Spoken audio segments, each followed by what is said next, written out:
My stepbrother's little girl was snatched by a trafficker right before my eyes. Cold rain poured down on me. I witnessed it all, but I did not intervene. I stood frozen, letting her be taken, as her weak cries vanished into the storm.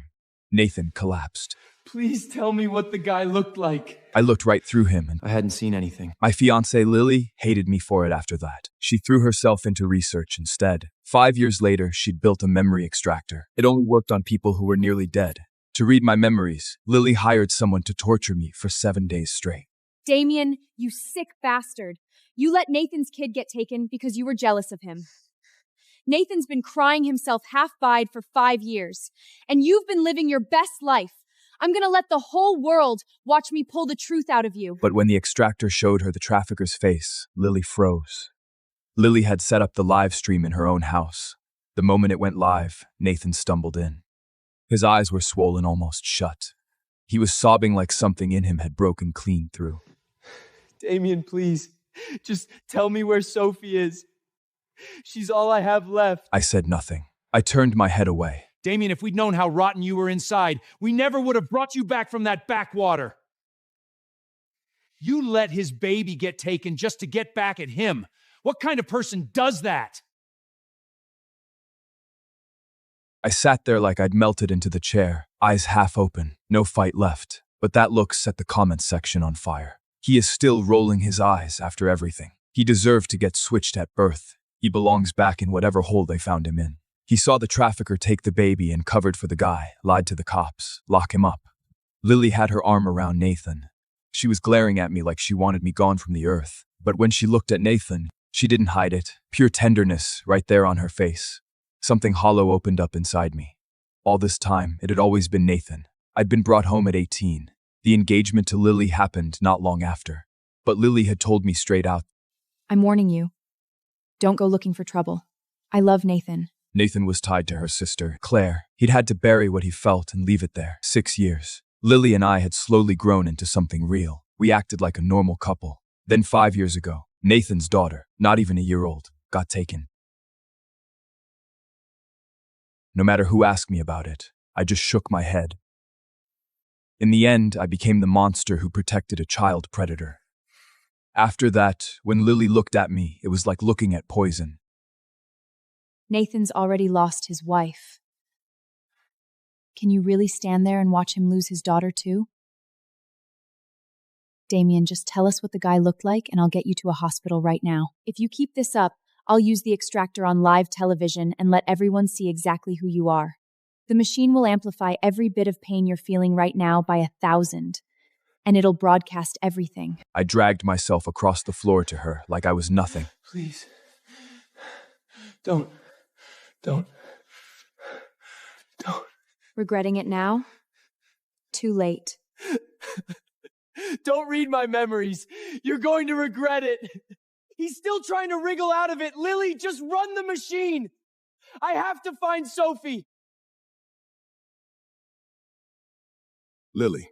She nodded at the security guy. He grabbed me and pinned me back in the chair. They tied my arms down with rope the width of a man's forearm. I couldn't move. They covered my head in electrode pads and set the machine on top of me. The second, the extractor switched on.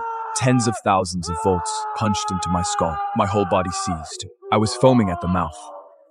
The comments exploded. My memories started appearing on the extractor feed. The first memory was 5 days after Sophie was taken. I'd been in the interrogation room for 23 hours. They finally let me go. I walked out of the police station, and someone shoved me into a van and drove me out to an abandoned factory on the edge of the city. Nathan was waiting there. There was a furnace burning behind him. You piece of trash. You covered for the guy who took my kid. He'd lost his mind completely. He grabbed a branding iron and pressed it into my chest. I screamed. The smell of burning filled the room. That wasn't enough for him. He kept going until my chest was destroyed. Then he stopped. He dusted off his hands. His guys brought in 12 bags of salt. You want to protect a predator? Then you're going to feel this. Before I could react, he poured the salt into the wound himself. I passed out from the pain. He had them throw water on my face to wake me up, over and over, 12 times, until he got tired of it. Finally, he had them strip me and dump me on an empty street in the middle of nowhere. Some Oh my hikers God! found me Call the police hypothermic, they quickly! called it Still in. breathing. I made it home. Mom and Dad threw me out. If you could let a child suffer like that, you've got no place in this family. I went back to the rural town I'd come from, found a broken down shed, survived somehow. The comment section loved it. Nathan went too easy on him. I would have finished the job. He got 5 more years he didn't deserve. That is practically a gift. Even Mom and Dad, watching from the side, looked satisfied. Lily's eyes caught something I couldn't quite read. Nathan tugged on Lily's sleeve. His eyes were red. Lily, you don't blame me, do you? He lost Claire's only child. I still had some stupid hope left. I shook my head at her. Everything that's happened to you, you brought on yourself. Whatever Nathan did to you, you had it coming. You owe Nathan everything. Dying wouldn't even begin to make it right. Mom and Dad nodded, like she'd said something wise. The comment section called her fearless. Lily's not protecting her own fiancé. That takes real integrity. But why is he showing us this memory? Is he trying to make us feel sorry for him? Can Lily keep it together and keep running the extractor? Or is she going soft? Lily saw the comments. Her eyes went to ice. She picked up a metal rod from beside her and hit me with it. I cried out. The extractor shifted to a new level. Sophie's 100-day celebration. The room was full of warmth and voices. Claire leaning into Nathan, glowing. The two of them looking like everything had gone right. Beside them, Lily and I with our fingers laced together. Smiling. But underneath that smile I'd been scared. I'd quietly checked Sophie's pulse. Lily tensed watching that part. The night of the celebration, Claire left for a work trip and died in a car accident. Instantly, Lily cried that night. She made herself a promise to protect Nathan and Sophie. But Sophie had been taken right in front of me. The day it happened, the rain was coming down hard.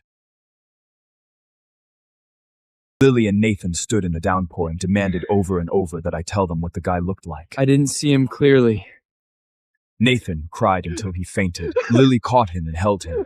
The way she looked at me then, I've never forgotten it. He grabbed my shirt and screamed right in my You're showing face. Sophie's party, really? You think this makes me feel sorry for you? Dream on! The comment section roared. Some were telling him to keep going. I couldn't hold on anymore.